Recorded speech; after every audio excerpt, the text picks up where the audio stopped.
কয়েকদিন আগে আমি এই বোতল আর্টটার কিছু ভিডিও ক্লিপ তোমাদের সাথে শেয়ার করেছিলাম। আজ একটা কমপ্লিট ভিডিও তোমাদেরকে দেখাবো। প্রথমেই বলে রাখি, এটা একটা ইনস্টাগ্রাম থেকে রেফারেন্স নিয়ে তৈরি করা কাস্টমাইজ একটা অর্ডার।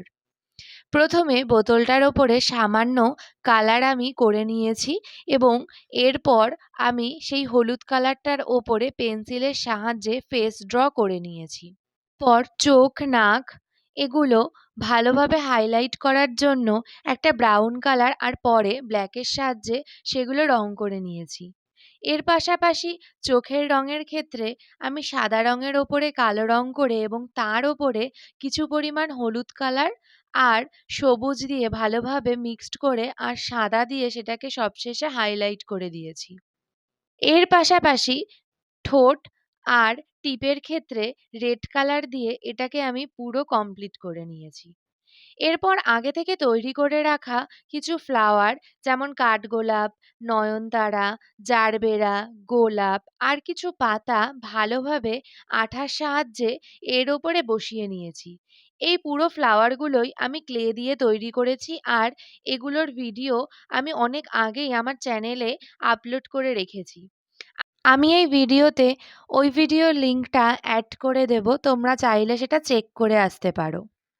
পেজটার পাশ থেকে ফ্লাওয়ার আর লিফগুলো বসিয়ে নেওয়ার পরে জিনিসটা ঠিক এরকম লাগছিল দেখতে। তবে রেফারেন্স পিকচার অনুযায়ী এটার কোনো মিল অতটাও নেই, কারণ ফ্লাওয়ার প্লেসমেন্ট আর কালার আমি নিজের মতন করে করার চেষ্টা করেছি। রঙের ক্ষেত্রে আমি ফুল, পাতা সমস্তটাই প্রথমে সাদা রং করে নিয়েছি আর সেটা ভালোভাবে শুকিয়ে নেওয়ার পরেই আমি এর ওপরে নিজের পছন্দ মতো কালারগুলো ভালোভাবে অ্যাপ্লাই করে নিয়েছি। প্রত্যেকটা রঙের ক্ষেত্রেই প্রথমে হালকা কালার এবং পরে ডিপ কালার দিয়ে আমি ফুল, পাতা সবগুলোকেই কমপ্লিট করেছি। যেমন ধরো, এই কাঠগোলাপের ক্ষেত্রে প্রথমে সাদা রং, তারপর মাঝের দিকটা হলুদ আর কমলা কালার দিয়ে ভালোভাবে শেড দিয়ে নিয়ে এই পুরো কাঠগোলাপটাকে কমপ্লিট করেছি।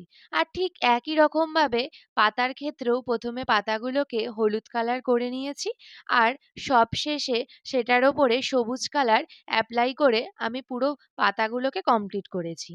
তবে বোতলের ওপরের দিকটায় যেখানে সবুজ কালার করা আছে, ওখানে আমি সবশেষে কিছু সুতো ওর ওপর থেকে পেঁচিয়ে নিয়ে সেটাকে লাল, নীল, হলুদ, সবুজ করে কালার করে নিয়েছি। সেটার কোনো ভিডিও ক্লিপ আমার কাছে নেই, তবে ফাইনাল লুকটা তোমাদের সাথে আমি শেয়ার করে দিচ্ছি। তোমরা নিজেদের পছন্দ মতো এরকম হ্যান্ডমেড জিনিস আমার কাছ থেকে কাস্টমাইজ করে নিতে পারো। আর ভিডিওটা ভালো লেগে থাকলে আমার চ্যানেলটিকে সাবস্ক্রাইব করে দিও।